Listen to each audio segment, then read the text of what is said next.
Welcome to Bahuvu news. ముందుగా bulletin లో headlines.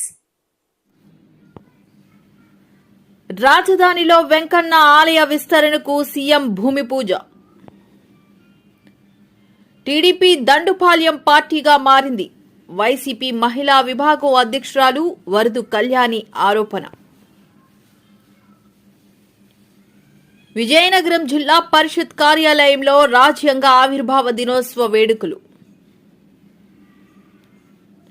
Chandranna పార్కుల బాట పేరుతో మొదటి దశలో 7 కోట్ల రూపాయల నిర్మాణాలు. డ్రామా పద్యం చెప్పి పరకామణి కేసు నుంచి తప్పించుకోవడానికి భూమాన కరుణాకర్ రెడ్డి తంటాలు. తిరుమల లడ్డూ ప్రసాదంపై తప్పుడు ప్రచారాలకు ఇకనైనా ముగింపు పలకాలి టీటీడీ మాజీ చైర్మన్. రాజధాని అమరావతి పట్ల కేంద్ర ప్రభుత్వ వివక్షత వీడనాడాలి. మతి స్థిమితం లేని వ్యక్తికి మృతి కారణమైన 5 వ్యక్తులను అరెస్టు చేసిన పోలీసులు. చిరంజీవి కన్నా తమిళ నటుడు విజయ్ చాలా మంచి డాన్సర్. కీర్తి సురేష్ స్పందన. దేవతల రాజధాని ఎలా ఉంటుందో అదే నమూనాతో ఏపీ రాజధాని అమరావతి ఉంటుందని సీఎం చంద్రబాబు అన్నారు. రాజధాని కోసం రైతులు 33,000 ఎకరాలు స్వచ్ఛందంగా ఇచ్చారని, పవిత్ర కార్యక్రమానికి రైతులు సహకరించారని అభినందించారు. అమరావతిలోని వెంకటపాలెంలో వెంకటేశ్వర స్వామి ఆలయ విస్తరణకు సీఎం చంద్రబాబు గురువారం భూమి పూజ చేశారు. ప్రాణదానం సిమ్స్ లో ప్రారంభించాను. ఎన్టీ రామారావు గారు ప్రారంభించిన కార్యక్రమం అన్నదానం 83లో ప్రారంభిస్తే నేను 2003లో ప్రాణదానాన్ని ప్రారంభించి బ్రహ్మోత్సవాల సందర్భంగా దేవునికి ప్రభుత్వ లాంఛనాలు సమర్పించే సందర్భంలో 23 క్లేమోర్ మైన్స్ నా మీద బ్లాస్ట్ చేస్తే సాక్షాత్ వెంకటేశ్వర స్వామి నాకు ప్రాణభిక్ష పెట్టాడు తప్ప ఇంకోటి కాదని చెప్పి విజ్ఞప్తి చేస్తున్నా. అది వెంకటేశ్వర స్వామి మహిమ. నేను చిన్నప్పుడు కూడా మా కుటుంబం కానీ చిన్నప్పటి నుంచి మా ఇంటి దైవం వెంకటేశ్వర స్వామి. మా ఇంటి నుంచి చూస్తే మంగాపురం నుంచి ఆ సైడ్ చూస్తే వెంకటేశ్వర స్వామి నామాలు కనపడొస్తాయి. ఆయన్ని చూస్తూ బతికాం. ఆయన పాద పద్మాల చింతన అనునిత్యం తరించాం, ముందుకెళ్ళాం. అందుకే నేను ఎప్పుడు కూడా వెంకటేశ్వర స్వామికి గాని అప్రతిష్ట పాలొచ్చే ఏ పని చెయ్యను, ఎవరిని చెయ్యనియనని మరొక్కసారి మీ అందరికీ విజ్ఞప్తి చేస్తున్నా. కలియుగ దేవుడు అనుకున్నప్పుడు, ఆ దేవుడి సన్నిధిలో మనం ఉన్నప్పుడు ఒక పవిత్రత ఉండాలి, ఒక పరిశుభ్రత ఉండాలి. టీడీపీ దండుపాళ్యం పార్టీగా మారిందని వైసీపీ మహిళా విభాగం అధ్యక్షురాలు వరదు కళ్యాణి ఆరోపించారు. మంత్రి సంధ్యారాణి పిఏ సతీష్ ఒక మహిళను ఉద్యోగం ఇప్పిస్తానని డబ్బులు తీసుకుని లైంగికంగా వేధించాడని కళ్యాణి ఆరోపించారు. బాధితురాలు డబ్బులు తిరిగి అడిగితే ఆమెను మిగతా టీడీపీ నేతల పక్కన పడుకోమని సతీష్ చెప్పాడని పేర్కొన్నారు. ఎలాంటి దుర్మార్గకరమైన పరిస్థితులు రాష్ట్రంలో నెలకొని ఉన్నాయో అర్థం చేసుకోవచ్చు. ఈ కూటమి ప్రభుత్వం అధికారంలోకి వచ్చాక మహిళలకి రక్షణ లేదు. అది సరికదా, ఈ రక్షణ లేకుండా చేస్తున్నది, మహిళల్ని వేధిస్తున్నది, మహిళల మీద అత్యాచారాలు చేస్తుంది, మహిళల మీద హత్యలు చేస్తుంది. ఎక్కువగా తెలుగుదేశం పార్టీ నాయకులే ఉన్నారనడానికి ఇంకొక ఉదాహరణ ఈ మంత్రి గారి పిఏ సతీష్ ఉదంతం. ఎంత దారుణం అంటే, ఆ మహిళ ఫిర్యాదు చేస్తే ఆమెకు అండగా నిలవాల్సిన మంత్రి గారు ఆ పిఏకు అండగా నిలబడి ఈరోజు సభ్య సమాజం సిగ్గుపడేట్టుగా వ్యవహరించారు. అసలు ఒక మంత్రి అయ్యుండి, అది ఆవిడ ఒక మహిళా మంత్రి అయ్యుండి, అది కూడా ఒక స్త్రీ శిశు సంక్షేమ శాఖ మంత్రి అయ్యుండి మహిళలకు అండగా నిలబడాల్సింది పోయి తన పిఏని వెనకేసుకొస్తూ అతనికి సపోర్ట్ చేస్తూ అతనికి అండగా ఈరోజు నిలబడ్డారు. ఎంత సిగ్గుచేటు! అసలు ఆవిడ స్త్రీ శిశు సంక్షేమ శాఖ మంత్ర లేదా స్త్రీల వేధింపుల శాఖ మంత్రా నేను అడుగుతూ ఉన్నాను. ఇంత దారుణంగా దిగజారిపోయే ఈ వ్యవస్థలేంటి ఈ కూటమి ప్రభుత్వం అధికారంలోకి వచ్చాక నేను అడుగుతూ ఉన్నాను. ఆ అమ్మాయికి మంత్రి పిఏ పక్కలోకి రావాలని వేధించడమే కాకుండా ఆమె దగ్గర డబ్బులు తీసుకొని మళ్ళీ తిరిగి ఇమ్మని చెప్తే ఆమెకి లైంగికంగా వేధింపులు గురి చేయడమే కాకుండా తెలుగుదేశం పార్టీ నాయకులు పక్కల్లోకి కూడా రావాలనే రూరల్ నియోజకవర్గంలో 100 కోట్ల విలువ చేసే 29 పార్క్ స్థలాలు ప్రజా ఆస్తులను కబ్జాదారుల వరం కాకుండా కాపాడటం అత్యంత సంతోషంగా ఉంది. చంద్రన్న పార్కుల బాట పేరుతో మొదటి దశలో 7 కోట్ల రూపాయల వ్యయంతో ప్రహరీ గోడలు నిర్మాణం పూర్తి చేసి 2000 మొక్కలు నాటాము. భవిష్యత్తులో ఈ పార్కులను మరింత అభివృద్ధి చేస్తామని నెల్లూరు రూరల్ ఎమ్మెల్యే కోటంరెడ్డి శ్రీధర్ రెడ్డి అన్నారు. 2000 మొక్కల్ని 29 పార్కుల్లో నాటడం జరిగింది. రెండో దశ కింద ఈ యొక్క పార్కుల్లో మరో 4 రోజుల్లో లైటింగ్ సౌకర్యాన్ని కల్పిస్తామని చెప్పని మాటిస్తూ ఉన్నాం. మూడో దశ కింద ఏదైతే 29 పార్కుల్లో వాకింగ్ ట్రాక్ వలలు ఏర్పాటు చేసి కనీసపాటి వస్తువులు కల్పించి ఆ కనీసపాటి వస్తువులు కల్పించిన ఆ 29 పార్కులు కూడా ఎక్కడికక్కడ ప్రజలకి అంకితం చేసే కార్యక్రమం ఒకే రోజు ఒకే సమయానికి ఉంటుందని కూడా అయితే ఈ 29 పార్కుల్ని 100 కోట్ల విలువ చేసే ఈ ప్రజా ఆస్తుల్ని అధికారుల సహాయ సహకారాలతో అనేక మంది ఉద్యోగుల సహాయ సహకారాలతో ప్రజల సహాయ సహకారాలతో విముక్తి చేయించాం. దానిలో కనీసపాటి వస్తువులు కల్పిస్తున్నాం. అక్కడి నుంచి ఆ నిర్వహణ బాధ్యత ఎక్కడికక్కడ స్థానిక ప్రజలు బాధ్యతకు అతీతంగా కమిటీలు ఏర్పాటు చేసుకుని నిర్వహించుకోవాల్సిన పరిస్థితిని తీసుకొస్తాం. అందుకు ప్రజలందరూ కూడా ఏదైతే ఎక్కడికక్కడ బాధ్యత తీసుకోవాలని చెప్పని ఈ 29 పార్కులు ప్రజలకి అందించే పరిణామ క్రమంలో కబ్జాదారుల కోరల నుంచి విముక్తి చేసే పరిణామ క్రమంలో సహకరించినటువంటి ప్రతి అధికారికి ప్రతి ఉద్యోగికి అన్నిటికీ మించి నెల్లూరు నగర కమిషనర్ నందన్ ఓబులేష్ గారికి నెల్లూరు రూరల్ నియోజకవర్గ ప్రజల పక్షాన ప్రత్యేకంగా ధన్యవాదాలు తెలియజేస్తున్నాను. ఎన్ని ప్రలోభాలు వచ్చినా ఎన్ని ఒత్తిళ్లు వచ్చినా ఎంతమంది వచ్చి ఎంత మొహమాట పెట్టినా ఎక్కడా కూడా వెనుకడు వేయకుండా మాట తప్పకుండా మడం తిప్పకుండా ఈ 100 కోట్ల విలువ చేసే 29 పార్కుల్ని ప్రజలకు అందించడం మళ్లీ మళ్లీ చెప్తున్నా నా జీవితంలో అత్యంత సంతోషాన్ని ఇచ్చిన సంఘటనగా నెల్లూరు రూరల్ నియోజకవర్గ అభివృద్ధి కోసం సహకరిస్తున్నటువంటి ముఖ్యమంత్రి విజయనగరం జిల్లా పరిషత్ కార్యాలయంలో రాజ్యాంగ ఆవిర్భావ దినోత్సవ సందర్భంగా అంబేద్కర్ కి ఘన నివాళులు అర్పించిన జడ్పీ చైర్మన్ చిన్న శ్రీను. ఈ సందర్భంగా వారు మాట్లాడుతూ మన దేశ ప్రజలు తమ కోసం రాజ్యాంగాన్ని 1949లో తమకు తాము సమర్పించుకున్న రోజు ఈ రోజు అని అన్నారు. ఆనాడు పెద్దలు అనేక దేశాలకు సంబంధించిన ఆనాడు ఉన్న ఆ రాజ్యాంగాలు ఎలాగైతే అక్కడ పౌరుడి తాలూకా స్వేచ్ఛ, ఆ పౌరుడి తాలూకా హక్కులు ఏ రకంగా ఉన్నాయో అవన్నీ కూడా క్రోడీకరించుకొని ఈ భారతదేశంలో ప్రతి ఒక్క ప్రతి ఒక్క పౌరుడి తాలూకా హక్కులు ఎలా కాపాడుకోవాలని చెప్పి ఒక ఆలోచనతో ఈరోజు ఆ రోజు రాజ్యాంగ దినోత్సవాన్ని ఈ రోజుతో మొదలుపెట్టారు. కాబట్టే ఈరోజు రాజ్యాంగ దినోత్సవంగా మనం చేసుకుంటూ ఈరోజు దానికి మరి కారకులైనటువంటి ప్రధానమైన వ్యక్తి మరి డాక్టర్ బాబాసాహెబ్ అంబేద్కర్ గారు. మరి దాన్ని ఈరోజు మరి వారికి ఈరోజు నివాళులు అర్పిస్తూ ఈరోజు మనందరం కూడా మరి ఈరోజు ఈ దేశంలో పుట్టిన ప్రతి పౌరుడు, భారతదేశంలో పుట్టిన ప్రతి పౌరుడు ఎక్కడున్నా కూడా అనేక భిన్నమైన మతాలు, భిన్నమైన కులాలు, భిన్నమైన భాషలతో మనందరం ఉన్నప్పటికీ కూడా ఈ దేశంలో పుట్టిన ప్రతి పౌరుడు ఈ దేశంలో ఎక్కడైనా నివసించే విధంగా ఆ రోజు చట్టాలు రూపొందించి ఒక రాజ్యాంగ పరిరక్షణ చేసి ప్రతి సామాన్యుడు కూడా ఎక్కడైనా నివసించే విధంగా వారి హక్కులు కాపాడే విధంగా మన రాజ్యాంగాన్ని రచించుకున్నాం. మరి దాన్ని అమలుపరిచిన మొదటి రోజు ఇవాళ నుంచి అమలుపరుచుకున్నాం ఆనాడు. అదే రోజు ప్రతి సంవత్సరం కూడా మరొకసారి దాన్ని జ్ఞాపకం తెచ్చుకుంటూ ఈ దేశంలో పుట్టిన ప్రతి ఒక్కరూ కూడా రాజ్యాంగబద్ధంగా ఒక ఉద్యోగం చేసినా లేదా ఒక పౌరుడిగా ప్రజాప్రతినిధి అయినప్పటికీ కూడా ఎవరు ఏ పరిధిలో ఉన్నా ఎవరి తాలూకా వారి స్థానాలు ఉన్న వారి రాజ్యాంగ బద్ధంగానే పనిచేయాలి.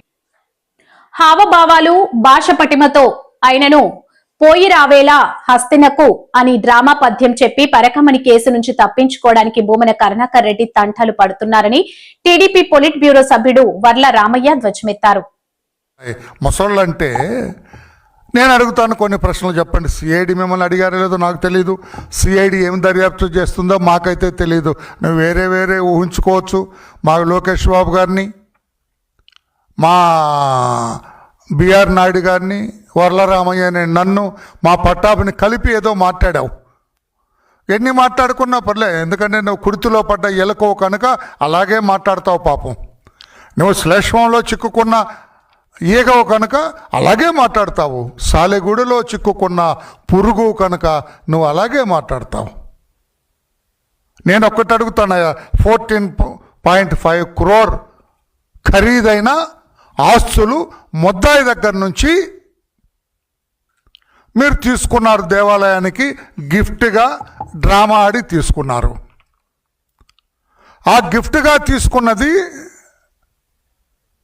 మీ బోర్డ్ మీటింగ్లో టేబుల్ ఎజెండాగా పెట్టారు. సార్ వినాలా పత్రిక సార్, టేబుల్ ఎజెండాగా పెట్టారు. టేబుల్ ఎజెండాగా పెట్టింది దీని గురించి ఇంకా లోతుగా చేయాలి, లేదా వివరాలు కనుకుంటే నువ్వు రిజెక్ట్ ఎందుకు చేయలేదు? చైర్మన్ నువ్వే కదా, ఎందుకు రిజెక్ట్ చేయలేదు? ఏదో మొరటి సామెతోటిది, తాటి చెట్టు ఎందుకు ఎక్కేవారంటే ఏదో గేదె మేత కన్నా అంట. గేదె మేత అక్కడ ఉంటుందా? నువ్వెందుకు రిజెక్ట్ చేయలేదా? ఇన్ని పన్నాలు మంది నువ్వు మాట్లాడుతుంటే ఎలా ఉంటుందంటే ఏదో ఇతనికంటే సత్ప్రవర్తన కలిగిన వాడు, ఇంతకంటే మంచివాడు, ఇంతకంటే సత్పురుషుడు ఎవరు లేరు భూమి మీద అన్నట్లుగా మాట్లాడతాడు ఇతను. అతని భాష స్పష్టమైన తెలుగు మాట్లాడతారు. ఒత్తులు ఎక్కడ ఒత్తాలో బాగా ఒత్తుతూ ఉంటాడు. ఆయన మాట్లాడే తీరు. సమాధానం చెప్పు. టేబుల్ ఎజెండాగా పెట్టిన ఆ ఇష్యూని నువ్వెందుకు రిజెక్ట్ చేయలేదు? ఇది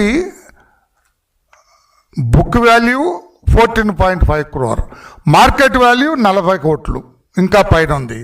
దాన్ని 60,000కి లీజుకి సంవత్సరానికి ఇచ్చాడండి వీళ్ళ బంధు. తిరుమల లడ్డూ ప్రసాదంపై తప్పుడు ప్రచారాలకు ఇకనైనా ముగింపు పలకాలని టీటీడీ మాజీ చైర్మన్ వైవి సుబ్బారెడ్డి సూచించారు. తిరుమల ప్రసాదంపై పదే తప్పుడు ప్రచారం చేస్తున్నారని వాస్తవాలు తెలుసుకుని మాట్లాడితే మంచిదన్నారు. ఈ మేరకు న్యూఢిల్లీ నుంచి మీడియాతో మాట్లాడిన వైవి సుబ్బారెడ్డి, ఒక సందర్భంలో ఒకసారి మాత్రమే ఈ రేటు ఉంటుందని చెప్పలేం. టెండర్లను బట్టి ఈ రేట్లు 400 రూపాయల దాకా, మా పీరియడ్లో కూడా 400, 475 వరకు కూడా ఈ ప్రొక్యూర్మెంట్ చేయడం జరిగింది. మేము 300 రూపాయలు 26 రూపాయల కొనటంతోనే దీనివల్లే నెయ్యి కల్తీ జరిగిందని అదే నిర్ధారణగా తీసుకొని ప్రచారం చేస్తే, చంద్రబాబు గారి పీరియడ్లో కూడా అది 2014-19లో కూడా నెయ్యి సప్లై చేసిన వాళ్ళు ప్రొక్యూర్ చేసిన ఘీ యొక్క రేట్లు చూడండి ఒకసారి. 276 రూపాయలు, 279 రూపాయలు కిలో, 295 రూపాయలు. మరి ఈ సప్లై చేసిన పీరియడ్లో కూడా ఈ కల్తీ జరిగినట్టే భావించాలా? అందుకనే సిట్ విచారణ సమయంలో నేను వాళ్ళని రిక్వెస్ట్ చేశాను, 2 విషయాలు మీరు క్లారిటీగా చెప్పండి అని. మీరు 2014 నుంచి 19 వరకు సప్లైస్ మీదే దృష్టి పెట్టి ఎంక్వైరీ చేస్తున్నారు. మీరు చెప్పేది నిజమైతే, ఈ విధంగా కల్తీ జరుగుతుంటే అంతకుముందు నుంచి కూడా ఉండే ఉంటుంది. సో అంతకుముందు 10 సంవత్సరాలు 15 సంవత్సరాలు, మరి ముఖ్యంగా 2014 నుంచి 19 పీరియడ్లో కూడా ఇదే మాదిరిగా రేట్లు కొన్నారు కాబట్టి అప్పటి నుంచి కూడా సప్లై చేసిన వాటిపై కూడా ఎంక్వైరీ చేయాలని చెప్పి డిమాండ్ చేయడం జరిగింది. అప్పుడు ఏ ప్రభుత్వం అన్నా ఉన్నాయి.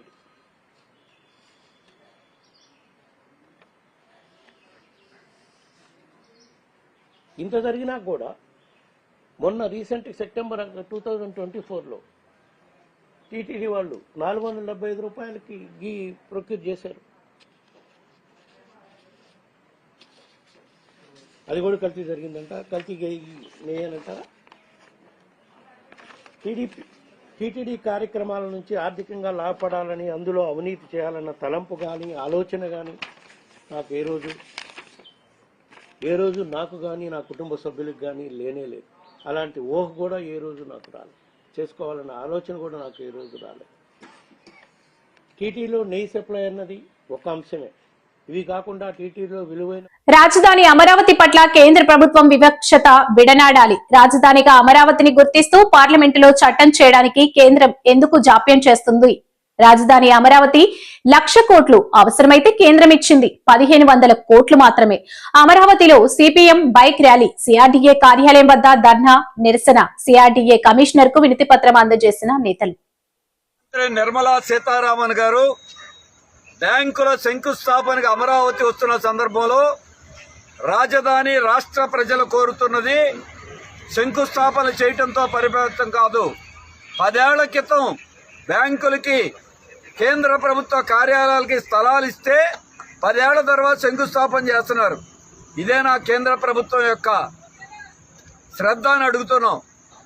దాంతో పాటుగా గత ప్రభుత్వం రాజధాని 3 ముక్కలు చేసింది. రాజధానికి గుర్తింపు లేకుండా పోయింది.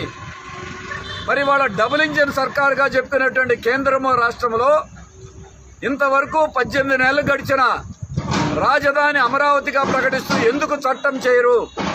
వెంటనే చట్టం పార్లమెంటులో రేపు డిసెంబర్ నెలలో జరిగే పార్లమెంటు సమావేశాల్లో చట్టం చేసి గెజిట్ లో ప్రకటించండి. రాజధానికి మళ్లీ మార్చకుండా దానికి ఒక చట్టబద్ధత కల్పించండి అని కోరుతున్నాం.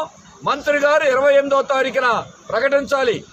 దాంతో పాటుగా రాజధాని నిర్మాణ బాధ్యత విభజన చట్ట ప్రకారం సెక్షన్ 94(3) ప్రకారం కేంద్ర ప్రభుత్వమే బాధ్యత.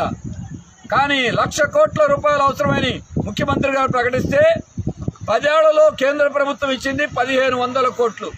అంటే ఒక్క పైసా ఇచ్చారు. ఇవాళ ప్రపంచ బ్యాంకు ఏడీబీ అప్పులు ఇచ్చామన్నారు. అప్పులు ఎవరు మళ్లీ కట్టాలి?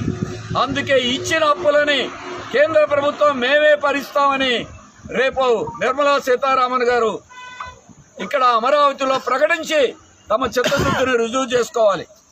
ఇదే కాదు, రాజధానిలో ఇవాళ బ్యాంకులు శంకుస్థాపన చేస్తున్నారు. ఇంకా అనేక కేంద్ర ప్రభుత్వ కార్యాలయాలు ఉన్నాయి. అవి శిలాఫలకాలు కూడా వేయలేదు. టెక్కిలి మండలం గోపినాథపురం ప్రాంతానికి చెందిన పద్మనాభం అనే మతి స్థిమితం లేని వ్యక్తిపై ఈ నెల 23న దాడి చేసి ఆయన మృతికి కారణమైన 5 వ్యక్తులను టెక్కిలి పోలీసులు అరెస్ట్ చేశారు. సిఐ విజయ్ కుమార్ వివరాలు ఇలా ఉన్నాయి. నమస్కారం అండి. ఈ దినం 26/11/2025 మధ్యాహ్నం సుమారుగా 1 గంట ప్రాంతంలో Tekkali police station crime number 265/27 under section 103 read with 3 Class 5 BNS act murder కేసులో 23వ తారీఖు సాయంత్రం సుమారు 7 గంటల ప్రాంతంలో గోపినాథపురం దగ్గర కొమనాపల్లి పద్మనాభ అనే వ్యక్తిని అదే గ్రామానికి చెందినటువంటి 4 వ్యక్తులు మరియు రాయవలస గ్రామానికి చెందినటువంటి వ్యక్తి మొత్తం కలిపి 5 ఇనపరాట్లు మరియు కర్రలతో ఆయనని నిర్దాక్షిణంగా విచక్షణ రహితంగా కాళ్ళ మీద చేతుల మీద అదేవిధంగా తల మీద కొట్టి చంపినటువంటి ఘటనకు సంబంధించి ఈ దినం మధ్యాహ్నం 1 గంట సమయంలో మాకు ఉన్నటువంటి ఖచ్చితమైన సమాచారం మేరకు రాఘవలస జంక్షన్ వద్ద ఇమీడియట్ సమక్షంలో మా యొక్క సిబ్బందితో వాళ్ళని అదుపులోకి తీసుకోవడం జరిగినది. అదేవిధంగా వాళ్ళు దానికి ఉపయోగించినటువంటి రాడ్స్ మరియు కర్రలను కూడా క్రైమ్ నిమిత్తం వశపరచుకోవడం కూడా జరిగినది. ఈ యొక్క హత్యకు సంబంధించి ప్రధానంగా ఆయన మృతుడు ఎవరైతే ఉన్నారో కొమనాపల్లి పద్మనాభం అనే వ్యక్తి ఐటీబీపీలో 2008 ఆ ప్రాంతంలో ఐటీబీపీలో సెలెక్ట్ అయ్యి ఉద్యోగం నిర్వర్తించి ఒక 8 సంవత్సరాలు పూర్తి కాలం చేసుకున్న తర్వాత ఆయనకు ఉన్నటువంటి మెంటల్ డిజార్డర్ కారణంగా టెర్మినేషన్ కాబడి ఇక్కడ గోపినాథపురంలో తన యొక్క స్వస్థలం అయినటువంటి గోపినాథపురానికి చేరుకున్నాడు. తల్లిదండ్రులతో ఉండేవాడు. 5 సంవత్సరాల క్రితం తండ్రి మరణించాడు. తల్లి ఒక అన్నదమ్ముడు మాత్రమే ఆయనకి ఉన్నాడు, ప్రసన్న కుమార్ అనే. రివాల్వర్ రీఠాగా మరోసారి ప్రేక్షకుల ముందుకు రానున్నారు కీర్తి సురేష్. గతంలో చిరంజీవి కన్నా తమిళ నటుడు విజయ్ చాలా మంచి డాన్సర్ అని కీర్తి సురేష్ చేసిన వ్యాఖ్యలపై ఓ విలేకరి వివరణ అడిగారు. దీనిపై ఆమె స్పందించారు. ఎవరిని తక్కువ చేసే ఉద్దేశం తనకు లేదన్నారు. మంచి డాన్సరు అని చెప్పి మీరు ఇచ్చిన స్టేట్మెంట్ ఇక్కడ చాలా it has created lot of pellmell and mega అభిమానులు అందరూ కూడా దాని మీద చాలా సీరియస్ అయ్యారు. మీ మీద చాలా సీరియస్ అయ్యారనమాట. మీరు ఆ మాట అనడానికి కారణం ఏంటండి? అంటే మెగాస్టార్ చిరంజీవి అంటేనే he's a stamp of immaculate and meticulous dancing India wide మొత్తంలో. ఆ మాట అంటే అనడానికి you like Vijay as a hero or as a dancer. Does he look better than Chiranjeevi garu in your perception and reckoning? It's not about who looks better, Andy. I think Chiranjeevi Garu himself knows how big a fan I am of Vijay sir. So I love Chiranjeevi Garu. I love working with him. I respect him. And I've told him also. So when I have spoken to him also, I've told we've had these kind of conversations. So I didn't come across, I didn't mean to come across in a wrong way. If I've hurt Chiranjeevi Garu's fans, I'm sorry, but what I'm trying to say is Chiranjeevi Garu to part two, I've had these conversations and we've had fun conversations. He'll ask me, who do you like? Who do you like acting with? Who do you like working with? Whose dance do you like? So when we both have spoken also, I've told him that, sir, ila Vijay sir dance nishtam, ila Surya sir this, that. So all this, when I've told him, he's taken it in a very sportive way. So Allah, when they asked me, I said what I felt. But nothing, we know how a megastar Chiranjeevi Garu is. Nobody is lesser than the other. Both of them are great actors. Chiranjeevi Garu is a huge star and I respect him, and my mother has done